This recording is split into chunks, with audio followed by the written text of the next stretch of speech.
তুমি কি প্রতিদিন আস্তাগফিরুল্লাহ পড়ছো, কিন্তু তারপরও মনে হচ্ছে জীবনে কোনো পরিবর্তন আসছে না? দোয়া করছো, কান্না করছো, আল্লাহর কাছে ক্ষমা চাইছো, তবুও দুঃখ, কষ্ট আর সমস্যা যেন আগের মতোই রয়ে গেছে। একবার ভেবে দেখো, সমস্যা কি তোমার ইস্তেগফারে নাকি তোমার পদ্ধতিতে?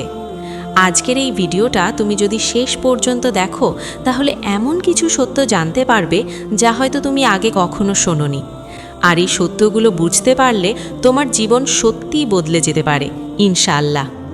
আল্লাহ তাআলা কুরআনে বলেন, তোমরা তোমাদের রবের কাছে ক্ষমা চাও, নিশ্চয়ই তিনি ক্ষমাশীল। তিনি তোমাদের উপর রহমত বর্ষণ করবেন, তোমাদের রিজিক বৃদ্ধি করবেন। তাহলে প্রশ্ন হচ্ছে, কেন আমরা সেই প্রতিশ্রুত ফল পাচ্ছি না? হয়তো আমরা শুধু মুখে বলছি আস্তাগফিরুল্লাহ, কিন্তু অন্তরটা এখনও গুনাহে ভরা। হয়তো আমরা ক্ষমা চাইছি, কিন্তু একই ভুল বারবার করে যাচ্ছি। হয়তো আমরা বুঝতেই পারছি না আল্লাহর কাছে ক্ষমা চাওয়ার আসল নিয়মটা কি। রাসূল সাল্লাল্লাহু আলাইহি ওয়াসাল্লাম বলেছেন, আমি প্রতিদিন ৭০ বারের বেশি আল্লাহর কাছে ক্ষমা চাই। যেখানে তিনি নিষ্পাপ ছিলেন, সেখানে আমরা কতটা উদাসীন একবার ভাবো। আজকের ভিডিওতে আমি তোমাকে এমন কিছু কারণ জানাবো যার জন্য তোমার ইস্তেগফার ফল দিচ্ছে না, আর সেই সাথে এমন কিছু সমাধানও বলবো যা তোমার জীবন বদলে দিতে পারে ইনশাআল্লাহ। তাই ভিডিওটা শুরু করার আগে একটা কাজ করো, এখনই লাইক করে দাও। আমাদের লক্ষ্য 10,000 লাইক। তোমার একটি লাইক এই গুরুত্বপূর্ণ বার্তাটি হাজারো মানুষের কাছে পৌঁছে দিতে সাহায্য করবে। চলো এখন মূল বিষয়ে যাওয়া যাক। প্রথম কারণটা শুনলে হয়তো তুমি নিজেই অবাক হয়ে যাবে, কারণ এটা আমরা প্রায় সবাই করি, কিন্তু বুঝতেই পারি না। আমরা আস্তাগফিরুল্লাহ বলি, কিন্তু গুনাহ ছাড়ার কোনো ইচ্ছাই রাখি না। একবার নিজের দিকে তাকাও তো, তুমি কি সত্যিই গুনাহ থেকে ফিরে আসতে চাও, নাকি শুধু মুখে মুখে ক্ষমা চাইছো? ইস্তেগফার মানে শুধু আস্তাগফিরুল্লাহ বলা না, এর আসল মানে হলো গুনাহ বুঝে নেওয়া, লজ্জিত হওয়া, আর সেই গুনাহ ছেড়ে দেওয়ার দৃঢ় নিয়ত করা। রাসূল সাল্লাল্লাহু আলাইহি ওয়াসাল্লাম বলেছেন, যে ব্যক্তি গুনাহ করার পরও বারবার সেই একই গুনাহে ফিরে যায়, তার ইস্তেগফার যেন নিজের রবকে নিয়ে ঠাট্টা করার মতো। ভাবো একবার, আমরা নামাজ পড়ি, তারপর আবার গুনাহ করি, তারপর বলি আস্তাগফিরুল্লাহ, আবার একই ভুল করি। এভাবে কি সত্যিই আল্লাহ আমাদের ক্ষমা করবেন? আল্লাহ তাআলা চান তুমি যখন তার কাছে ক্ষমা চাইবে, তখন তোমার অন্তর ভেঙে যাবে, চোখে পানি চলে আসবে, আর তুমি সত্যিই সিদ্ধান্ত নেবে যে আমি আর এই গুনাহে ফিরব না। হয়তো তুমি বারবার ভুল করছো, কিন্তু যদি তোমার অন্তরে সত্যিকারের অনুশোচনা থাকে, তাহলে আল্লাহ অবশ্যই তোমাকে ক্ষমা করবেন। কিন্তু যদি শুধু মুখে বলো আর মনে মনে গুনাহ করার পরিকল্পনা রাখো, তাহলে সেই ইস্তেগফার কখনোই তোমার জীবনে পরিবর্তন আনবে না।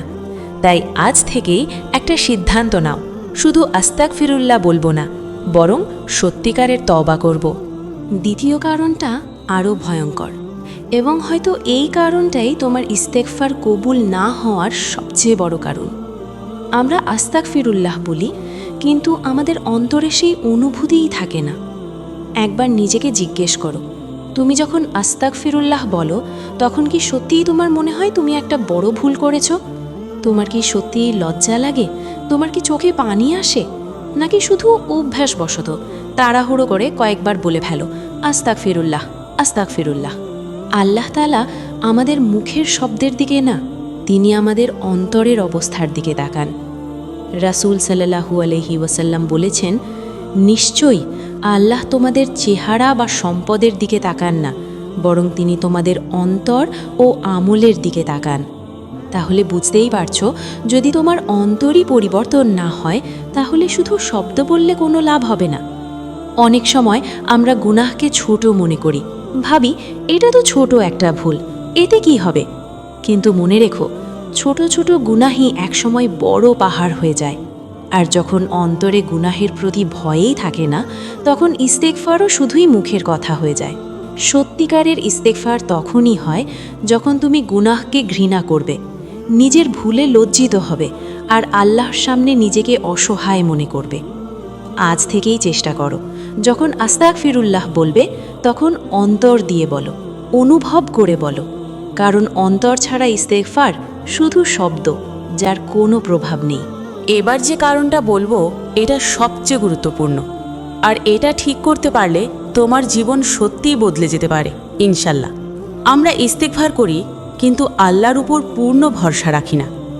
একবার ভাবো, তুমি আস্তাগফিরুল্লাহ বলছো, কিন্তু মনে মনে ভাবছো আমার এত গুনাহ, আল্লাহ কি আমাকে ক্ষমা করবেন?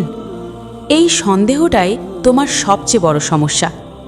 আল্লাহ তাআলা কোরআনে বলেন, হে আমার বান্দারা, যারা নিজেদের উপর জুলুম করেছো, তোমরা আল্লাহর রহমত থেকে নিরাশ হইও না। নিশ্চয়ই আল্লাহ সব গুনাহ ক্ষমা করেন। সূরা জুমার 53। তাহলে আমরা কেন হতাশ হই? রসূল সাল্লাল্লাহু আলাইহি ওয়াসাল্লাম বলেছেন, আল্লাহ বলেন, আমি আমার বান্দার ধারণা অনুযায়ী আচরণ করি। মানে তুমি যদি বিশ্বাস করো আল্লাহ তোমাকে ক্ষমা করবেন, তাহলে তিনি অবশ্যই তোমাকে ক্ষমা করবেন। কিন্তু যদি মনে মনে সন্দেহ রাখো, হতাশ হয়ে যাও, তাহলে সেই সন্দেহই তোমাকে আল্লাহর রহমত থেকে দূরে নিয়ে যাবে। শয়তান চায় তুমি হতাশ হয়ে যাও। সে চায় তুমি ভাবো আমার আর মাফ নেই। কিন্তু মনে রেখো, আল্লাহর রহমত তোমার গুনাহের থেকেও অনেক বড়। তাই আজ থেকেই একটা জিনিস বদলাও। যখন আস্তাগফিরুল্লাহ বলবে, তখন পূর্ণ বিশ্বাস নিয়ে বলো। এই বিশ্বাস নিয়ে বলো, আল্লাহ আমাকে অবশ্যই ক্ষমা করবেন। কারণ আল্লাহ শুধু ক্ষমা করেন না, তিনি ভালোবাসেন তাদের যারা বারবার তার কাছে ফিরে আসে। এখন প্রশ্ন হচ্ছে, কিভাবে ইস্তেগফার করলে সত্যিই জীবনে পরিবর্তন আসবে? প্রথমত, শুধু মুখে নয়, অন্তর থেকে তওবা করতে হবে। যখন আস্তাগফিরুল্লাহ বলবে, তখন নিজের গুনাহগুলো মনে করো।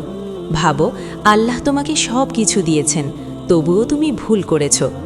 এই অনুভূতিটাই তোমার ইস্তেগফারকে শক্তিশালী করবে। দ্বিতীয়ত, গুনাহ ছাড়ার দৃঢ় নিয়ত করতে হবে। হয়তো তুমি আবার ভুল করবে, কারণ আমরা মানুষ, কিন্তু গুরুত্বপূর্ণ হলো তুমি সত্যি সত্যি ছাড়তে চাও কিনা। তৃতীয়ত, ইস্তেগফারকে অভ্যাসে পরিণত করো। রসূল সাল্লাল্লাহু আলাইহি ওয়াসাল্লাম প্রতিদিন 70 থেকে 100 বারের বেশি ইস্তেগফার করতেন। তুমি কি দিনে 10-12 ঠিকভাবে করো? একটা সহজ আমল শুরু করো। প্রতিদিন অন্তত 100 বার আস্তাগফিরুল্লাহ পড়ো, কিন্তু তাড়াহুড়ো করে নয়, বুঝে অনুভব করে। চতুর্থত, ভালো কাজ বাড়িয়ে দাও, কারণ ভালো কাজ গুনাহ মুছে দেয়। নামাজ, দান, কোরআন তেলাওয়াত এসব তোমার ইস্তেগফারকে আরও গ্রহণযোগ্য করে। আর সবচেয়ে গুরুত্বপূর্ণ, কখনো হতাশ হবে না। তুমি যত বড় গুনাহই করো না কেন, আল্লাহর দরজা সব সময় খোলা। আজ থেকেই নতুনভাবে শুরু করো। হয়তো এই একটা সিদ্ধান্তই তোমার পুরো জীবন বদলে দেবে ইনশাআল্লাহ। শেষে একটা কথা মনে রাখো, তুমি যত গুনাহি করে থাকো না কেন, আল্লাহর দরজা কখনো বন্ধ হয় না। হয়তো তুমি ভাবছো আমি অনেক খারাপ, আমার দ্বারা আর কিছু হবে না, কিন্তু এই চিন্তাটাই ভুল। কারণ আল্লাহ তাআলা শুধু তোমার গুনাহ দেখেন না, তিনি দেখেন তুমি তার দিকে ফিরে আসছো কিনা। একবার কল্পনা করো, তুমি একা রাতের অন্ধকারে, সবাই ঘুমিয়ে গেছে, আর তুমি চুপচাপ বলছো আস্তাগফিরুল্লাহ। তোমার চোখ দিয়ে পানি পড়ছে। সেই মুহূর্তে আল্লাহ তোমার দিকে তাকিয়ে আছেন, আর তিনি অপেক্ষা করছেন তুমি কখন তার কাছে সত্যি সত্যি ফিরে আসবে। রসূল সাল্লাল্লাহু আলাইহি ওয়াসাল্লাম বলেছেন, যে ব্যক্তি তওবা করে সে যেন কখনো গুনাহই করেনি। তাহলে কেন আমরা দেরি করছি?